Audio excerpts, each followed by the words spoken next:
So I'm not a language person. I'm more of a science person. So what can I do to learn languages? This question comes up a lot.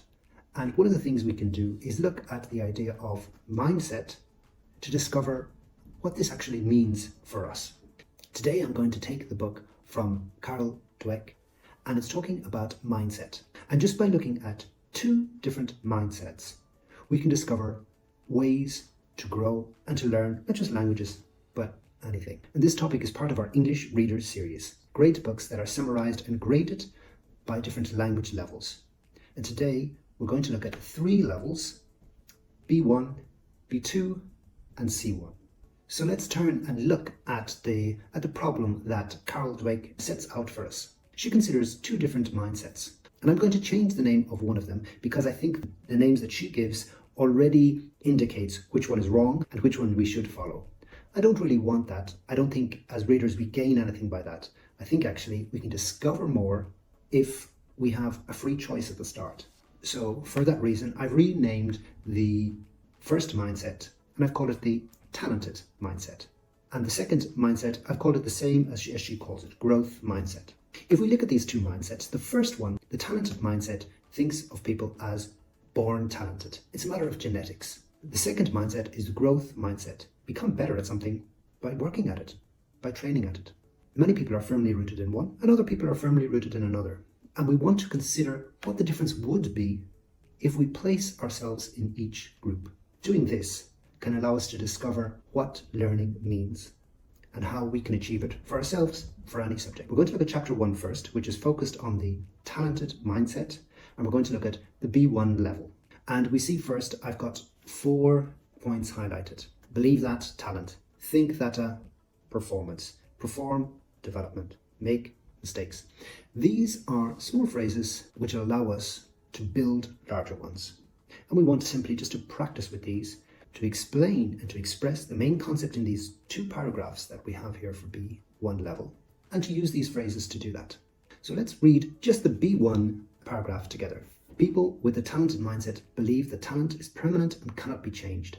They think that a person is either naturally intelligent or not. Companies like Enron and McKinsey often follow this thinking by hiring graduates they consider naturally talented. These graduates are expected to perform excellently from the start without much training or development. In a talented mindset, people believe that if someone is not perfect immediately, they will never improve. Employees are constantly judged by their initial performance, and those who make mistakes are quickly considered unsuitable. These individuals also believe that practice does not help them improve, and that they can only succeed in areas where they show natural ability. They're always worried about being judged by others and feel the need to prove their worth constantly, believing that one mistake could ruin their reputation forever. The first 4 that I've highlighted at the very top of the 2 paragraphs, perhaps these are ones that you need to exercise, perhaps they're not. It's just a way to highlight them and just to give you some focus in the paragraph to practice. The most important thing I would do with this paragraph is try to express the ideas that are here. We've also got the same topic at the B2 level, which is here, and we've also got it at the C1 level. And we can see the phrases at the C1 level, if we just focus on the C1 level for a while, it's getting a little bit more complex and the phrases are more advanced. What we want to do with this, if we're at this level, we want to read it and then try to express it. If we find that we have difficulties expressing it with the language that is the C1 level, but perhaps we could also look at B2 and try and make sure that we can express it with the vocabulary at a B2 level. This is a great exercise. It allows us to grow towards the C1 level by building on what we know at B2. So I encourage you to use this to move back from one level to the next, or one level down, if you find it a little bit challenging, not just to read it, but also to express the idea you're using. So this is the first main idea. It's focusing on the talented mindset. So now, from this talented mindset, we're going to look at the growth mindset and see what difference this might present to us. So we've got the growth mindset, and here we see the word potential is added on. Obviously, this is indicating that there's a future possibility ready for us to acquire. Again, we've got the idea at a B1 level, and we can start with that. And then we can also go towards the level.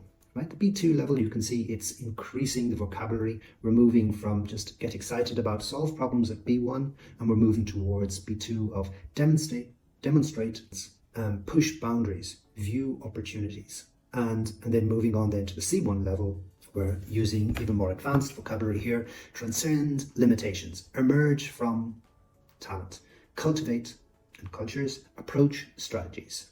Children embracing a growth mindset demonstrate remarkable resilience and enthusiasm towards learning.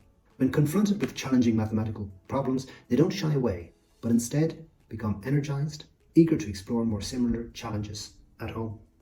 Their fundamental belief is that intelligence is not a fixed trait, but a dynamic capacity that can be expanded through dedicated effort, persistent practice, and unwavering commitment.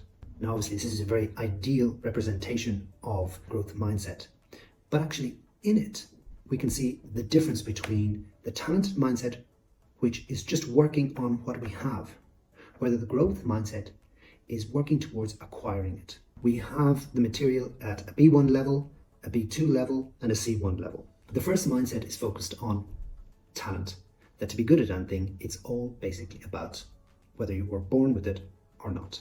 And we often hear the expression, he was born with. Individuals with this mindset believe that their talents and abilities are static, it's genetic. They often think people are either naturally good at things or they are not. The growth mindset, on the other hand, believes that the path to improvement is to do it step by step and to continue. They see the potential in the challenge. They believe they can enhance their skills through hard work and perseverance. The growth mindset believes in work to get somewhere. It sees the potential in a hard situation. Here we can see the difference between the two mindsets. The first mindset is the talented mindset, which believes that people are born talented. And if we do that, if we believe that people are born talented, the danger is that we avoid failure. We give up when something isn't going well for us. The second belief is the growth mindset. And this is where people nurture a talent. They accept failure and they keep on going.